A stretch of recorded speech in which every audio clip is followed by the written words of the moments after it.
ভক্তিযোগ হচ্ছে সহজ এবং সরল। কারণ ঠাকুর বলতেন, ভগবান শ্রীরামকৃষ্ণদেব বলতেন যে তার সঙ্গে একটা সম্পর্ক করে নেওয়া।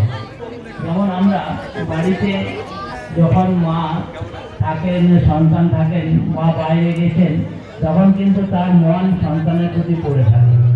কারণ কি না, সে সন্তানকে সবচেয়ে ভালোবাসে। আমরা সেই রকম যদি আমাদের জগৎজননী মাকে ভালোবাসি, তাহলে আমাদেরও কাজকর্ম হবে, কিন্তু মন পড়ে থাকবে মাকে। অর্থাৎ আমরা সেই মাকে ভালোবাসবার জন্য একটা জায়গা আমাদের তৈরি হলো আজকে। এটা একটা বিশেষ গর্বের এবং আনন্দের।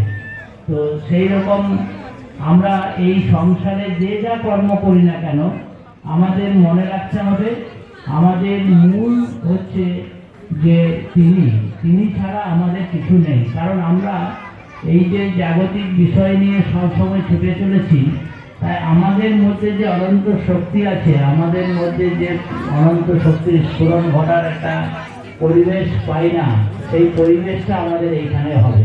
কারণ কি, আমরা যখনই মার কাছে আসবো, দূরে থাকলে তো মনে থাকবেই, কিন্তু মার কাছে এলে যেন মনটা আরও মাময় হয়ে যাবে।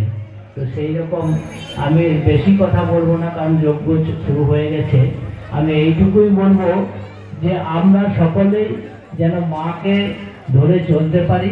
মাকে প্রতিদিন আমরা এখানে একবার হলেও বসে, ওটা এমন একটা জায়গায় যেন আমরা যেতে আসতে সবসময় মাকে দর্শন পাবো। তো খুবই ভালো।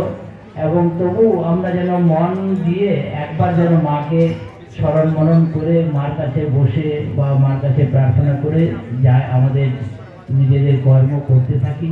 কারণ সংসারের সমস্ত কর্তব্যকেই করতে হবে, কিন্তু আমরা যদি মনে মনে তাকে স্মরণ মননে রাখি, মনে যদি তাকে একবার হৃদয় আসনে বসিয়ে দিতে পারি, তো স্বামীজি বলতেন সব কর্মই তখন পূজা।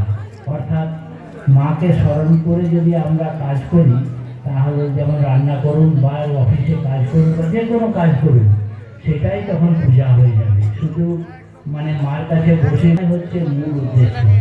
তবে কি আমরা এই ফুল চন্দন দিয়ে মাকে পুজো করবো না? কারণ এটা হচ্ছে সোপান। যেমন সিঁড়ি বেয়ে বেয়ে আমরা ছাদে উঠি, সেই রকম মাকে ধরে ধরে মার সঙ্গে চলতে চলতে আমাদের জীবনের উদ্দেশ্য সেই মার কাছে পৌঁছে যাব। এই বলে আমার বক্তব্য শেষ করছি। জয় ঠাকুর, জয় মা। সকলের উপর মার বিশেষ কৃপা বর্ষিত হোক, আমি এই প্রার্থনা করি।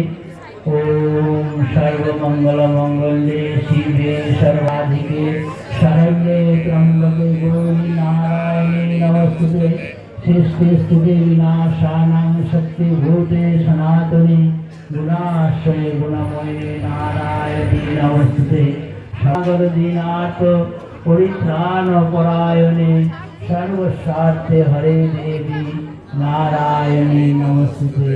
नारायणी नमस्ते नारायण।